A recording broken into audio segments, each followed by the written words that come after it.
Welcome to my YouTube channel. Today we are going to have a presentation on animal farm. That is an analysis using the formalist theory that has been done by Gloria Shinhiwa, Tiny Sibanda, and Hama Simango. Hello everyone, welcome to our presentation Animal Farm. On our presentation we are going to look at the question analyze animal farm using the formalist approach. We'll start by defining what formalist approach is. Formalist approach refers to a critical approach that analyzes, interprets, or evaluates the inherent features of a text. These features include not only grammar and syntax, but also literal devices such as plot, settings, themes, characters, style, and point of view. With formalist approach, we will be taking a close look at the plot, setting, characters and characterization, themes, style, and point of view. We'll start by looking at the setting. The novel takes on an unidentified place in England. The time or the period is unspecified. The assumed period by the readers is during the Russian revolts and other countries in Europe against the capitalists to the communists. This was between 1917 to 1925. The manor farm, it took place on the manor farm. The manor farm first is owned by the local aristocrats and later on by unsuccessful lazy drunken farmer Mr. Jones. The farm is renamed to Animal Farm after the animals' revolts against Mr. Jones. Then we are moving on to plot.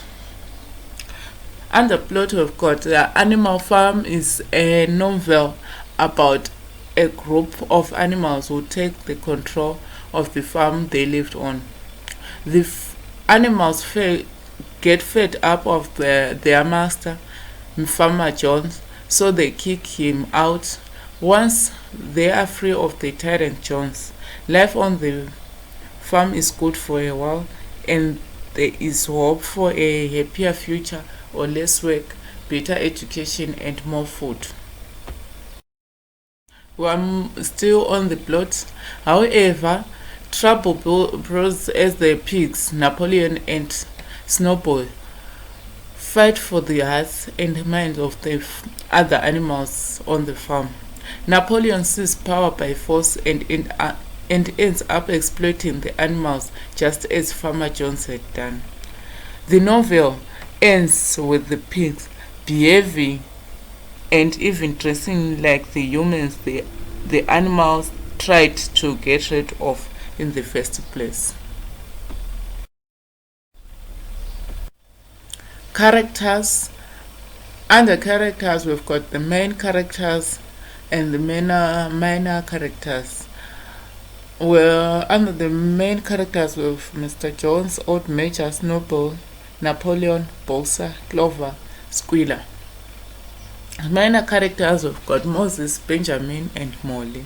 And some of the characters which we did not list, they are there on the picture, like with the likes of Mr. Frederick.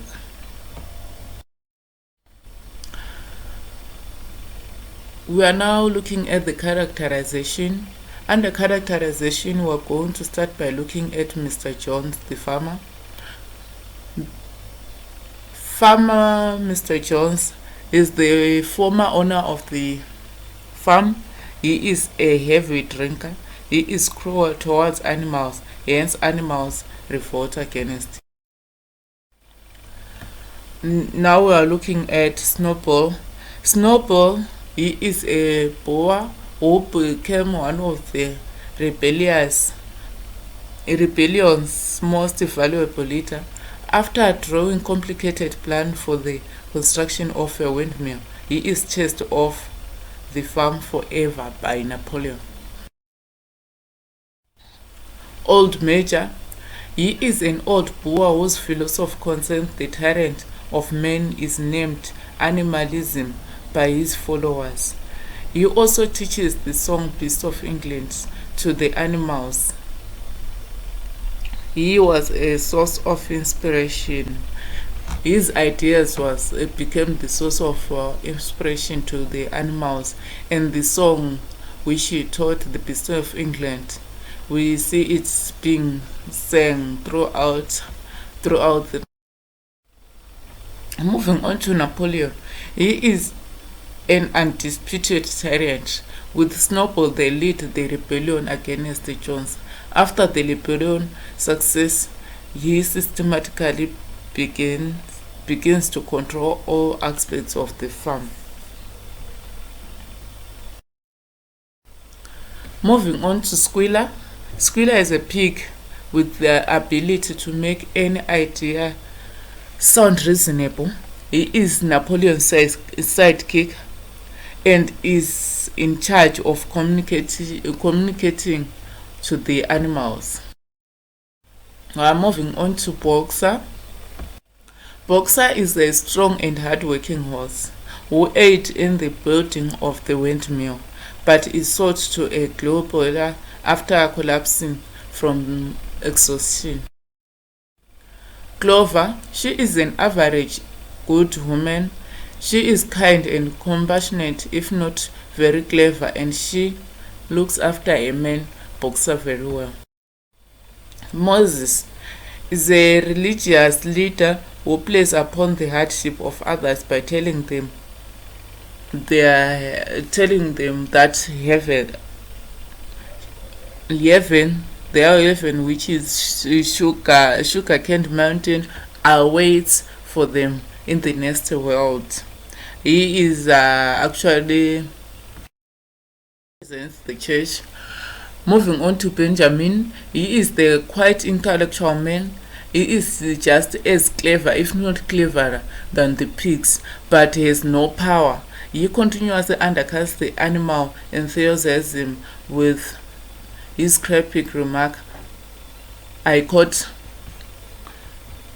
"Donkeys live a long life." We are moving on to themes. Under themes, we have got the theme of greed, leadership and followers, betrayal, propaganda and communication. Then on themes, we at the theme of greed, the characters of the pig automatically have the connotation of greed. This is shown to be true as the story progresses. We see the pigs take a larger and larger share of food available. Leaders and followers. Napoleon takes charge of the battle for leadership. As if so often the case, it is this preemptive strike that takes Snowball by surprise. The followers are a very varied group. The sheep are never looked at as individuals. The sheep chant the Marxism they have learned. Betrayal. Under betrayal, the theme of betrayal, they've got Snowball's ideas is betrayed by Napoleon. The pigs betrayed Boxer. They never gave him the retirement they promised, and when he is too ill to work, he is sold. Napoleon betrayed the idea of animism and became an absolute dictator. On to propaganda and communication. The pigs maintain their leadership through a good orator. The media is represented by Squeaker. The name of these pigs such as trickery, so we may feel it is not wise to believe all he says. Squeaker's speeches to the animals are all propaganda. He often uses facts and figures to back up his points. He knows that the majority of the animals are unable to read and therefore have no option but to believe. Betrayal. Old Major's ideas of animism are betrayed and misdirected by Napoleon. All the 7 commandments are no longer followed. They are exaggerated. Snopper's idealism of windmill is betrayed by Napoleon. Moving on to style. Under style, we've got fable, the use of fable, the use of satire, and the use of allegory.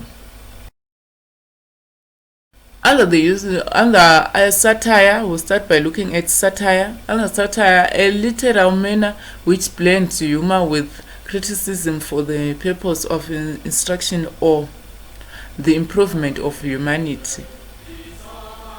Animal Farm makes fun of the political society after the Soviet Union under Stalin for its brutality, corruption, and serial incompetence.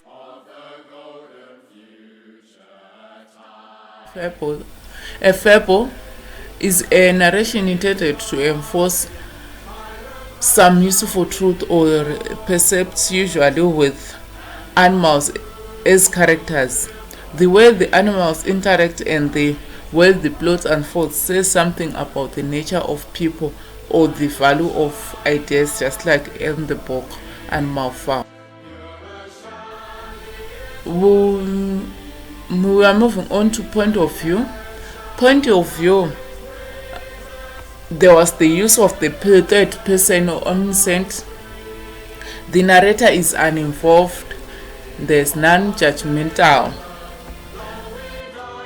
The references which we used during our presentation. You all, thank you. We love you all. There you are, my friends. That is their presentation. You are free to like, comment, and share this video with relatives and friends. Also, remember to subscribe to my YouTube channel. Thank you.